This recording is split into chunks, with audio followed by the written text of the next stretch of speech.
Hi, welcome to our channel where we share the most intriguing stories. At 2:13 a.m., deep in the Nevada hills, a knock shattered the silence. Three strangers with fake authority, forged signature, and a plan to steal one man's land. But they picked the wrong veteran to push. This wasn't just trespass, it was the start of a war. I woke up to the kind of pounding on the door that makes your heart slam into your ribs before your brain even catches up. I checked the clock. A little glowing 2:13 in the damn morning, and for a moment I thought maybe I was dreaming. But then came another round of hammering, like someone was trying to break through the door with their fists alone. And out here, in the middle of a Nevada hillside where the closest neighbor is a coyote, that sort of thing gets taken seriously. I grabbed my flashlight with one hand and rested my other hand on the holster clipped to my pajama waistband. Veteran reflex. Even after years out of the service, that kind of muscle memory doesn't fade. The house was quiet except for the hum of my off-grid systems. The generator, the inverter that fed the battery bank, the wind whipping at the side of the building like it wanted inside. January winds up here can peel your skin off if they feel like it. When I swung the door open just enough to see, three figures stood on my front porch in chunky winter jackets with patches that read, Sierra Pines Estates HOA, Homeowners Association. Out here at 2:13 in the morning, the woman in front, flashlight under her chin like we were telling ghost stories, shoved a plastic-sleeved packet toward me. Notice of violation and mandatory vacation, she said, as if that was a perfectly normal greeting. Who the hell are you? I asked. And what the hell does that mean? We are authorized representatives of Sierra Pines Estates Homeowners Association, she recited like a script. Your structure is in violation of multiple community standards. You have 48 hours to vacate until proper approvals are processed. I blinked at her, trying not to laugh in her face. Lady, this is private land. My land. I'm not part of any HOA. She gave me the kind of look people reserve for dogs who don't know they're not allowed on the couch. That's not correct. As of last fall, your parcel falls under our jurisdiction. You failed to submit requests for exterior fixtures, including this, she waved vaguely at my roof, inappropriate color scheme, and the generator noise violates quiet hours. The funny part, my generator emits less noise than a fridge. The panels and insulation work result in the house being quieter than snow, but none of that mattered because this woman had decided she owned the damn hillside. Her buddy stepped forward, flashing a piece of paper that looked like it had been printed at a high school library, and then slept on. We also have a court order here. Show me, I said. He pressed it closer to his chest. You'll see it when appropriate. I almost snorted. Yeah, that's how court orders work. You'll see it when appropriate. The third guy was shining his flashlight straight into my face, as if that was going to intimidate me. It mostly just pissed me off. I exhaled slowly. Okay, here's how we're going to do this. You three are going to step away from my property line right now, and I'm going to call the sheriff. Because this, I poked the packet she still waved, is trespassing and harassment. And if you wake me up again before sunrise, I'm going to add disturbing the peace to the list. The woman's voice turned icy. If you resist, we will have to note your non-cooperation, and failure to comply can result in removal by force. Well, that was about the dumbest thing she could have said while I was wearing a firearm. I swung the door fully open, letting the porch light reveal the holster clearly. You want to try removing me by force? We'll see how that works out. Suddenly, Mr. Flashlight in the eyes decided his boots were real interesting to look at. I called dispatch while they watched, probably expecting bullets or a nervous breakdown. 10 minutes later, bless small-town response times, two sheriff's deputies pulled up. The HOA decided to grow a conscience when badges arrived. The deputies looked through the documents, if you can call clip art letterheads documents, and one of the officers raised his eyebrows so high it looked like they were trying to escape his face. The court order was a half-filled form with a scribble where a judge's signature should be. No seal, no case number, no legal anything. So much for authority. The deputies wrote up a report for unlawful entry. They gave the HOA trio a lecture about real laws, which was the most satisfying part of the whole nightmare. The woman sputtered about misunderstandings and internal resolutions, but eventually all three trudged back down my driveway like raccoons chased off the trash cans. I shut the door, adrenaline still buzzing like electricity under my skin. That was not something you shake off and go right back to sleep from. I sat at my kitchen table with a cup of coffee, watching the snow hit the windows sideways, wondering what the hell just happened and what exactly they were trying to pull. 48 hours to vacate my own home for a roof color in a place where they had no damn right to be. Whatever this was, it wasn't a simple mistake, and they just declared war on the wrong homeowner. The morning after that little horror show on my porch, I started making calls before the sun even cleared the ridge. First was my attorney, Jason Roth, smart, ex-military like me, and blessed with the patience of a monk and the aggression of a rabid pit bull when provoked. I told him what happened. There was a long silence on the other end of the line before he finally muttered, "That's not just illegal. That's organized." By 8:30, I'd reviewed every document I had on the property, the original title, the closing deed, the parcel map, and every county and state record I'd archived. I'd paid cash for this land. No mortgage, no encumbrances, and, most importantly, no HOA. That was the reason I bought it in the first place. I wanted sovereignty, not a neighborhood cult obsessed with paint colors and mailbox heights. But while Jason was digging into the legal side, I got a text from him. "Call the county registrar's office. Something's changed." That sentence hit me like a brick. I called immediately and got routed through to a woman named Brenda. She was polite enough, but when I asked whether my parcel had been recently added to any HOA zoning changes, she hesitated. "That information is in the system, yes," she said slowly. "What the hell does that mean?" I asked, already feeling the hairs on my neck stand up. "There was a recorded amendment," she said, adding several outlying parcels, including yours, to the Sierra Pines Estates jurisdiction. It was logged mid-December. "That's impossible," I snapped. "I never agreed to that. No vote, no paperwork, nothing." "There is a consent form attached to the amendment file," she replied. "It includes your signature." I stared at the phone in silence for a few seconds. "I want a copy today. Email and physical." "Of course, sir."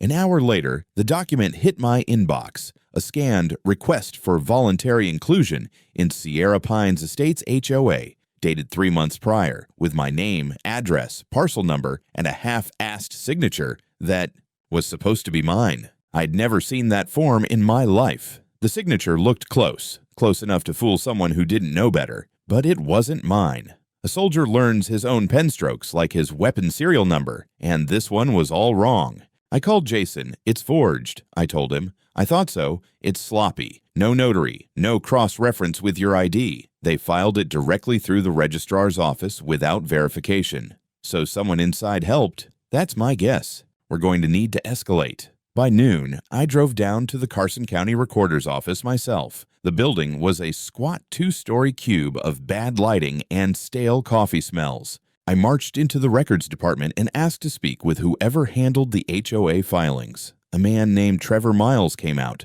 younger than I expected, with a nervous energy and khaki pants that screamed mid-level civil servant. "Can I help you?" he asked with a tight smile. "You filed an amendment last December adding Parcel 19B to Sierra Pines Estates HOA," I said, handing him the printed copy of the form with the forged signature. "That's my land. That's my name.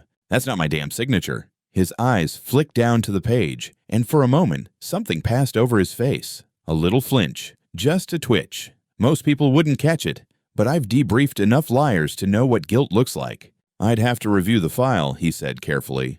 "We process a lot of requests." "Not without validation you don't," I shot back. "At least, not legally." He motioned toward the back. "Let me check." He disappeared for 10 minutes. When he came back, he held a paper copy of the same form. "It appears to be complete. Your signature, your parcel number, dated November 4th. No irregularities on file." "No notary stamp," I said, pointing. "No ID attached. And I didn't sign this. I want an investigation opened immediately." "That's above my department," he replied. "You'll have to file a request with the county clerk."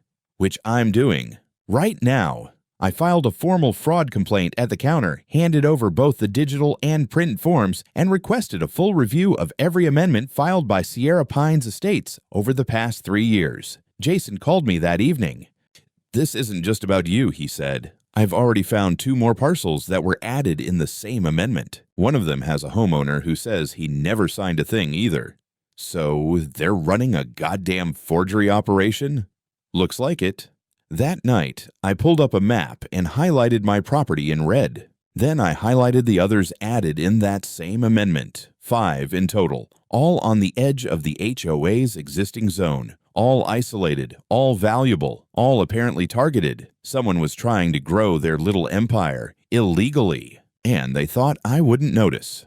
The next morning, I woke up to a thick, low-hanging fog that blanketed the ridge like someone had erased the horizon. I hadn't slept much. The forged document, the fake HOA jurisdiction, the too casual registrar, all of it rattled around in my head like loose change in a dryer. I was pissed, but underneath that was something colder, calculated. The feeling I used to get before an ambush op. I wasn't just under attack, someone thought I'd fold under pressure. Then came the note. Folded paper left in my mailbox even though I hadn't had actual mail service out here in over a year. Just a short sentence, scrawled in uneven ballpoint pen. I know you're not crazy. Meet at the lower trailhead by the creek. Sunset. Come alone. No signature. No number. Just that. Now, this wasn't the kind of place where anonymous notes ended with birthday cake and handshakes, but my gut told me this wasn't a threat. This was someone reaching out. I brought my sidearm anyway. The lower trailhead was about a 20-minute walk through pine scrub and old ATV tracks. The sun was just starting to kiss the snowcaps when I saw someone standing by the split-rail fence near the creek, hands in his jacket pockets, head down. I recognized him before I even got close. Elijah L.J. Carter lived 2 lots over, or over the ridge and through the trees, in mountain terms. Quiet guy, retired young, built his own house like I did. We talked once or twice about solar battery inverters and the curse of raccoons, but that was it. He looked up, gave me a grim nod. I figured it'd be you. I said, "That your note?" He didn't answer right away, just pulled something from his coat pocket and handed it to me, a USB flash drive in a plastic bag. "I used to be on the board," he said finally. "Sierra Pines HOA. That stopped me cold. They brought me on 5 years ago when I moved in." He continued, "I thought it was just to keep things tidy, enforce fence heights, dogs on leashes, that kind of crap. But it got dark real fast." I turned the flash drive over in my fingers. "What's on this?" Meeting minutes, emails, internal memos, a full folder of signed voluntary agreements from people who never agreed to jack shit. They used to be paper, but 2 years ago, they switched to QR codes and app-based voting. I frowned. "QR codes?" He nodded. "They said it was to make voting more efficient, said every homeowner would get a unique code in the mail. But those codes weren't linked to IDs, just parcel numbers. Karen, you've met Karen by now, I assume, figured out she could scan unclaimed ones herself. Hell, they printed extra, voted from empty lots, from people who'd moved away. All in favor of expanding the HOA. I didn't know whether to laugh or vomit. She called it quiet consent, LJ said. Said if no one objected, it counted as approval. It's all on there. And why come to me now? He glanced back toward the trees. Because you're the first one who didn't just take it. They tried this with my land, too. Said I owed back dues. I paid them off and shut up. My wife was pregnant at the time, didn't want the stress. Where's your wife now? He paused. Left last fall, took the baby. Said she couldn't live with the paranoia. I let the silence hang. There wasn't much to say to that.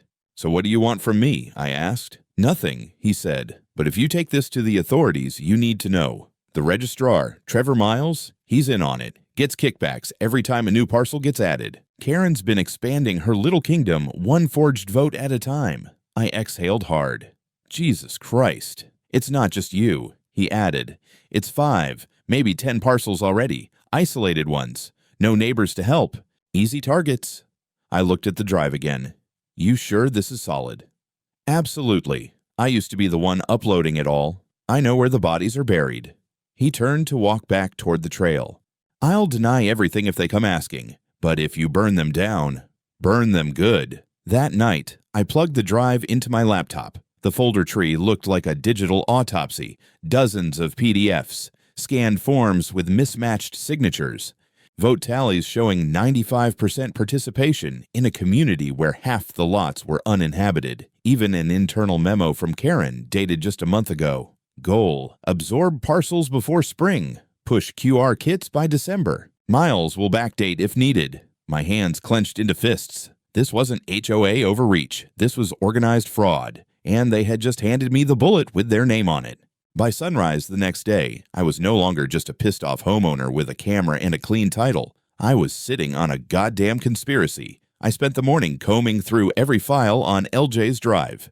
The deeper I dug, the clearer it became. Sierra Pines Estates HOA wasn't just creeping its boundaries like some overgrown weed. They were forging consent on a digital level. Votes cast by ghosts. Fake support generated by QR codes that should have belonged to real people, and sometimes did, until Karen and her cronies voted on their behalf without them knowing. The files included spreadsheets with parcel IDs, QR codes, date-stamped entries from an HOA voting platform called Civic Pro Plus.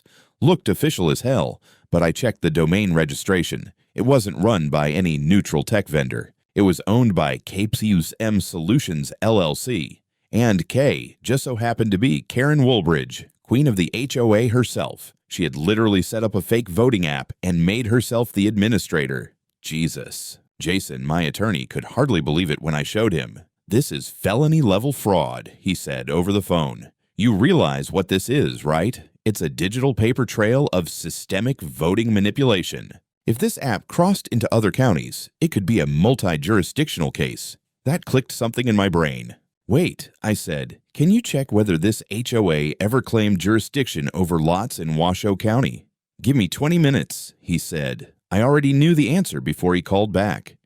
"They filed boundary updates in 2 neighboring counties," he told me. Same app, same pattern, same QR system. Now it was a whole new ballgame. We put together a report. The QR scam, the fake signatures, the forged voluntary inclusion forms. I included screenshots of the app dashboard, vote tallies from supposedly uninhabited parcels, and Karen's cheery little internal email about quiet expansion. By the afternoon, Jason submitted the evidence packet to the Carson County District Attorney and CC'd Nevada's Attorney General. But we didn't stop there. We also flagged it to a local news outlet that had previously covered HOA overreach. They didn't bite right away, but the seed was planted. That night, I couldn't sit still. So I drove into town and sat in on a county planning commission meeting. Public, sleepy, and exactly the kind of place where people think nothing important ever happens. I waited until the last 10 minutes during public comment. When I stood up and introduced myself, a few folks recognized the name, probably from gossip about the guy who almost got evicted by the HOA. I didn't mince words. "In the past 3 months," I said, "multiple parcels of private land have been fraudulently brought under the authority of an HOA using falsified documents and a digital voting system not tied to any verified identity. I have proof, and I've submitted it to the DA and the Attorney General." That got attention. I explained how the HOA claimed voluntary votes through QR codes they mailed out, unlinked to homeowners, and then voted on their own behalf when people didn't respond. I even passed out printouts of a few fake approval forms. Same handwriting, same date stamps, obviously copied and pasted. One of the commissioners asked, "You're saying this happened here?" "Right here," I said. "My parcel." And possibly dozens of others. This is not a zoning mistake. This is targeted fraud. Murmurs erupted across the room. A few residents stood up to say they'd also received strange letters from Sierra Pines in recent months, even though they weren't part of the development. One woman said she was told she owed dues for her vacant lot. After the meeting, 3 people approached me with their own documents, asking if I could look them over. I wasn't trying to be a hero, but I had the evidence. And now people were paying attention. Back at home, I checked the HOA website. As of that evening, they'd posted a new community update claiming all recent votes had been verified through secure and legal means, and accusing external parties of spreading misinformation. The last line made me laugh out loud. "All documents have been reviewed by our legal counsel and registrar's office." Oh, Trevor, still playing along. They knew I was coming. Good. Let the bastards brace for impact. The call from the Department of Justice came 2 days later. I was sipping bitter coffee from a chipped mug and reviewing yet another resident's questionable HOA approval letter when my phone lit up with an unfamiliar DC area code. I figured it was spam, maybe someone trying to sell me a timeshare in Boca, but I answered anyway. "Mr. Brandon," the voice said, "this is Agent Rebecca Linwood, Department of Justice Special Investigations Unit. You were listed as the primary complainant in an ongoing HOA jurisdictional fraud case." I nearly dropped the mug. She explained, calm, clear, no fluff. that the QR scheme I'd uncovered had triggered a federal red flag when multiple counties in Nevada submitted overlapping fraud reports involving the same HOA system, the same app, and the same registrar name, Trevor Miles. Apparently, Jason had copied the right people when he sent our evidence packet. "You need to know," Agent Linwood said, "this isn't isolated. We've tracked similar digital expansion attempts to homeowner associations in Utah, Arizona, and parts of Colorado. Different names, same tech, same digital voting model. And Sierra Pines is one of the earliest adopters. So this isn't just local corruption," I said. "This is coordinated." "Exactly. We're classifying it as a multi-jurisdictional conspiracy to commit property fraud under color of governance." That was a mouthful, but I liked the sound of it. An hour later, 2 black SUVs rolled up my gravel road, crunching over frost-bitten dirt. The federal agents looked like you'd expect. Plain clothes, serious faces, no small talk. They set up in my dining room, asked for my permission to image the flash drive LJ had given me, and began interviewing me like it was a deposition. I told them everything: the midnight eviction stunt, the forged signature, the fake voting system, and the cowardly registrar hiding behind county walls. When I handed them printed screenshots of Civic Pro Plus's back end and the app's fake ballot results, they looked impressed. Apparently, not many homeowners submit full forensic breakdowns with timestamps. Agent Linwood took a look at Karen's memo where she openly suggested backdating votes. "She really wrote this down?" she asked, eyebrows raised. "She thought she was untouchable," I said. She nodded. "They usually do." Later that evening, I got a text from LJ. "They came to my house. Feds. I talked. Everything. Guess it's out now." I responded, "You did the right thing. You're not alone anymore." The next morning, word hit the local paper. Federal investigation launched into HOA fraud across 3 Nevada counties. Karen's face was nowhere to be seen in the article, but her fingerprints were all over the story. The headline alone was enough to light up every HOA Facebook group in the state. Then came the big one. 3 days later, just before lunch, Sierra Pines rolled up to my property again, this time in daylight. 2 flatbed trucks, a trailer, and 1 oversized pickup with the HOA's seal crudely magnetized to the door. A team of men in orange vests started unloading tools, and one of them walked toward my carport with a bolt cutter. I watched the guy raise it toward the lock I'd installed after the last stunt. I didn't say a word. I just turned and hit the live feed button on my home surveillance app. Then I called the sheriff. Again. I stepped outside, calmly, like I was going to check the mail. "Gentlemen," I said, "is there a reason you're attempting to dismantle my property?" One of them looked up from the lock. "We were given authorization by HOA enforcement to remove non-compliant structures." I raised an eyebrow. "Non-compliant with what?" He blinked. "With neighborhood standards." I smiled. "And what jurisdiction are you under?" He hesitated. That's when the patrol car pulled up.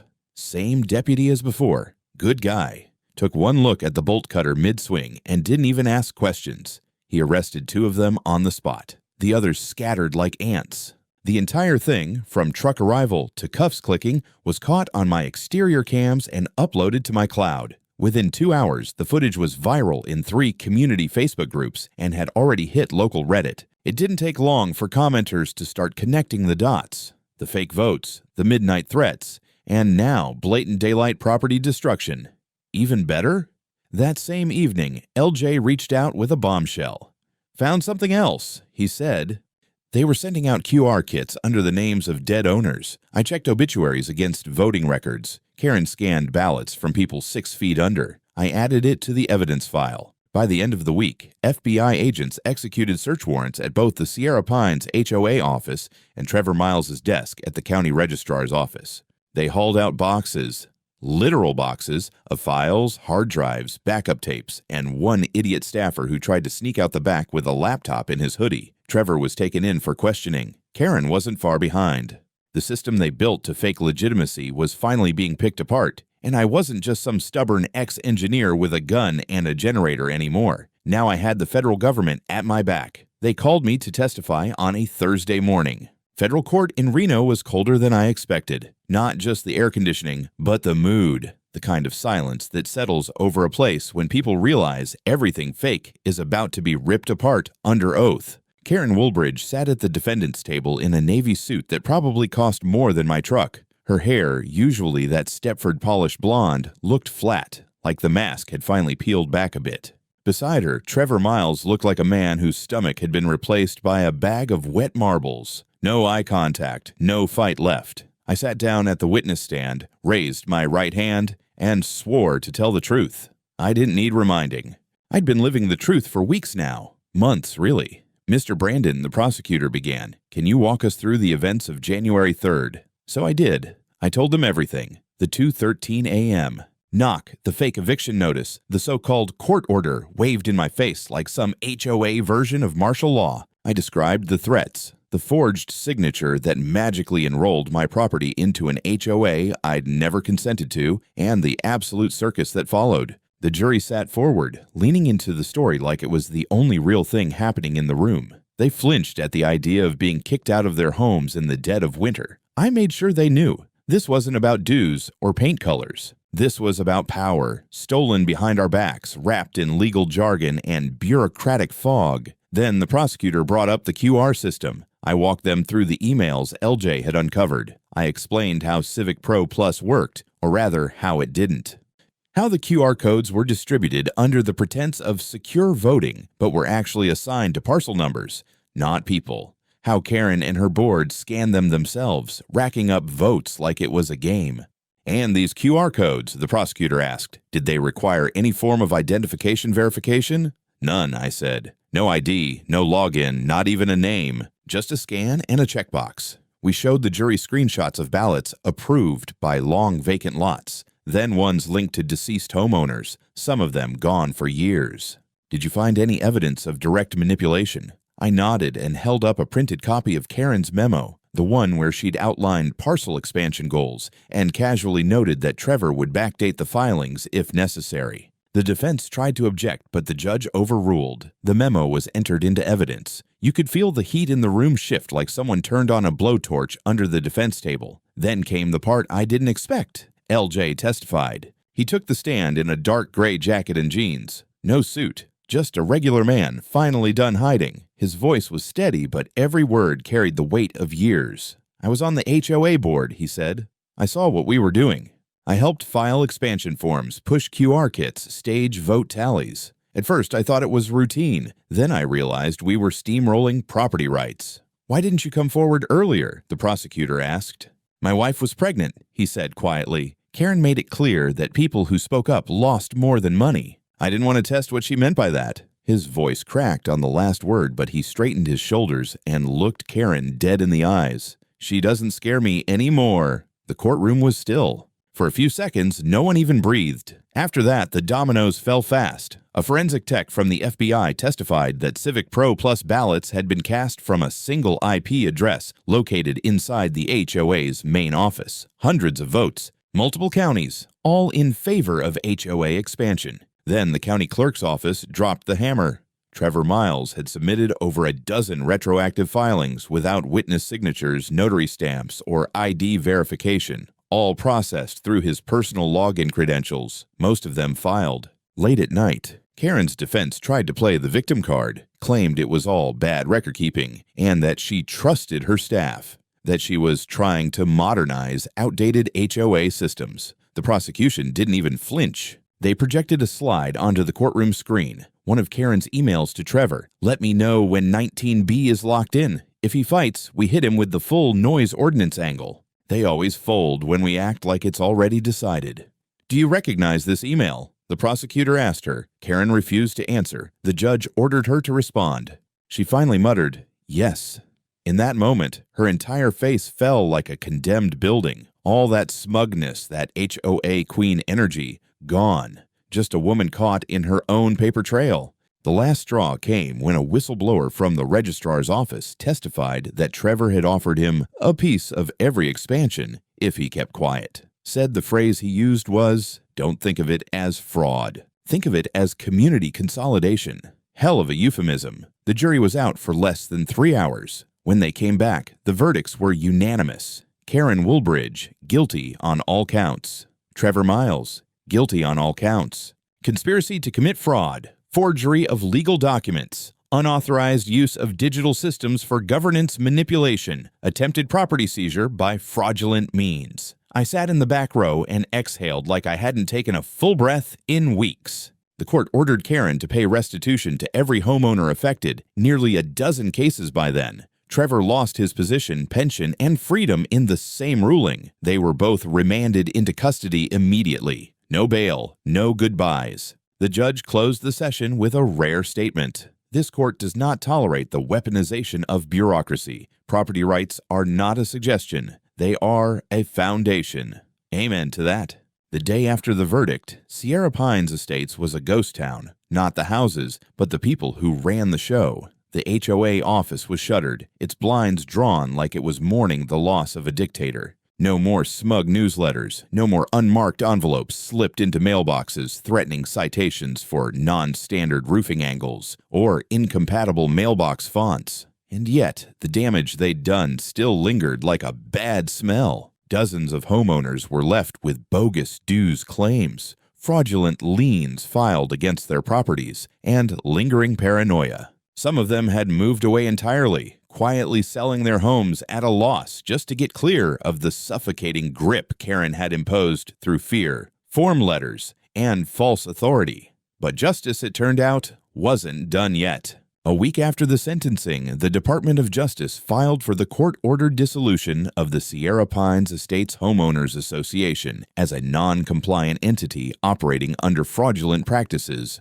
In plain English, they were shutting it down for good. The court appointed a federal receiver to begin unwinding the organization's assets. Office equipment, company vehicles, HOA-owned maintenance tools. All of it was seized, cataloged, and prepped for auction. But what got real attention were the financials. Turns out, Karen had been using HOA dues to pad personal expenses, spa treatments, luxury retreats labeled as board development, even a damn ski trip in Vail charged as a community outreach conference. Over $180,000 in misused funds. Every dollar was being tracked. I was called back to the courthouse one last time, not as a witness, but as a victim entitled to compensation. The DOJ had ruled that my home had been subject to an attempted fraudulent seizure, that I'd experienced financial and psychological harm, and that my time, legal costs, and public exposure warranted restitution. The number they offered me? $420,000. Jason and I looked at each other in disbelief. It wasn't just vindication, it was acknowledgement that I hadn't been paranoid, aggressive, or overreacting. I'd been right, every damn step of the way. I signed the paperwork that same day. And then I went home. LJ came by that night, brought beer and silence, which was exactly what I needed. We sat out back near my fire pit, watching the stars punch through the cold sky one by one. He looked better, lighter somehow. The man had lost nearly everything holding back the truth, and now, with the monsters caged, he could finally breathe. "You know," he said, popping the cap off his bottle, "I thought we were going to get steamrolled. I figured no one cared enough to stop them." I shrugged. They picked the wrong ridge. A few days later, I started getting letters. This time, the good kind. People I didn't even know from across the state wrote to thank me. One guy said he'd backed down from fighting his HOA 3 years ago and lost everything. Another woman sent me a picture of her old house with a note, "If only I'd fought like you did." Then came the media. First, it was a local podcast, Nevada Watchdogs. Then a segment on a national morning show. Jason handled the interviews. I handled not throwing up from the attention. At some point, someone started calling me the guy who brought down an HOA with a flash drive. Not accurate, but catchy. I declined a book deal twice. I wasn't interested in becoming a brand. What I did want, though, was to leave a mark. Not for glory, but for defense. So I took some of that restitution money and had a local metalworker create a custom gate sign for the edge of my property. It was big, brushed steel, and bolted into concrete. It read, "Private property, not subject to HOA jurisdiction, trespassing enforced under Nevada Code 207. See court order for details." And just below it, I mounted a framed laminated copy of the federal court judgment, in full, every page. Some people put up gnomes. I put up proof. Then, one final surprise. I got a call from the county commissioner's office.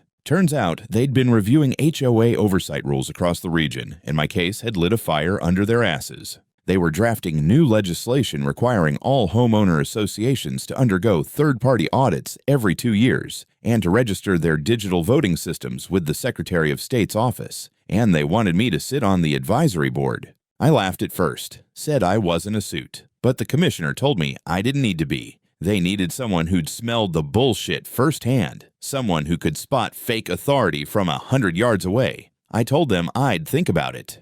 I still haven't decided. I came out here to get away from people, not represent them. But I gotta admit, it feels damn good to know that what I did mattered beyond my fence line. For now, I've got my peace, my land, my solitude, and a camera on every post, just in case. The first snow of February came in quiet, dry sheets, the kind that whispers rather than falls, dusting the trees with a thin white veil. I sat on my porch with a mug of black coffee and watched it settle into the ridge. Peace had a different texture now. Heavier, earned. It had been nearly 2 months since the trial. Sierra Pines Estates was officially dissolved. The name, the charter, the tax ID, all gone. The signs at the old office had been taken down, the building gutted, and now for lease. Every time I drove by, I smiled. Karen Woolbridge was sitting in federal prison awaiting final sentencing, 12 years without parole. Last I heard, Trevor Miles had already been transferred to a low-security facility for government employees convicted of white-collar crimes.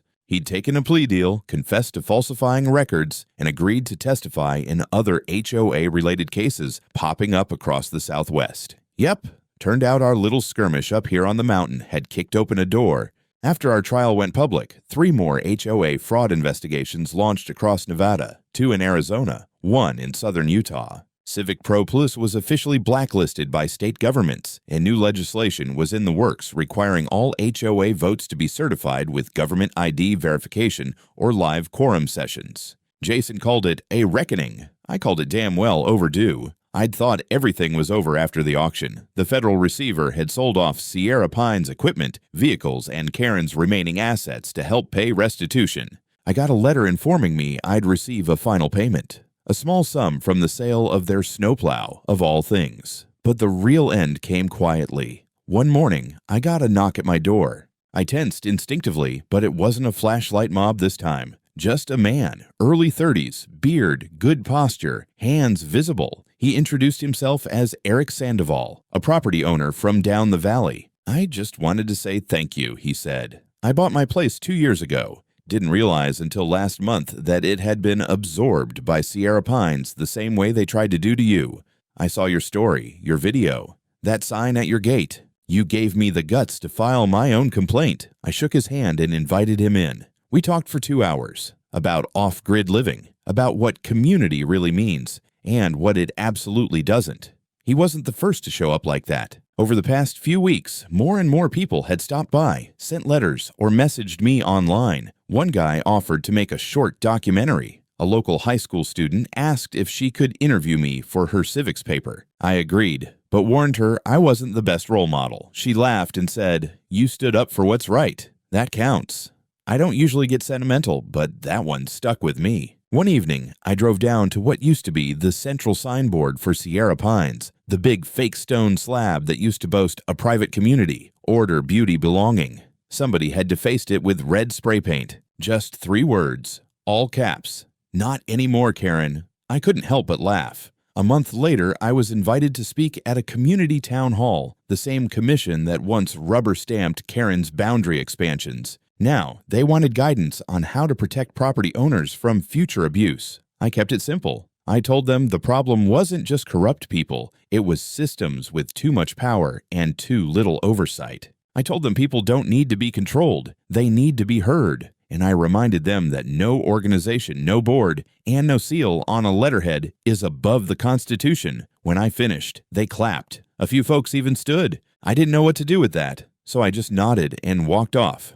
That night, I came home and stood at the edge of my property. The wind was high. The trees shifted like they were applauding, too. And just beyond the gate, there stood that metal sign. Solid, cold, and permanent. Private property. No HOA. Court order framed and gleaming in the porch light. I wasn't just a guy with a solar array and a bunker-grade front door anymore. I was a symbol. The story even made it into a documentary podcast. They called the episode The Hill They Couldn't Take. I liked that. Life moved on. The generator hummed. The water tanks filled. The snow fell in slow silence, like the mountain was letting out a long breath. And I finally did too.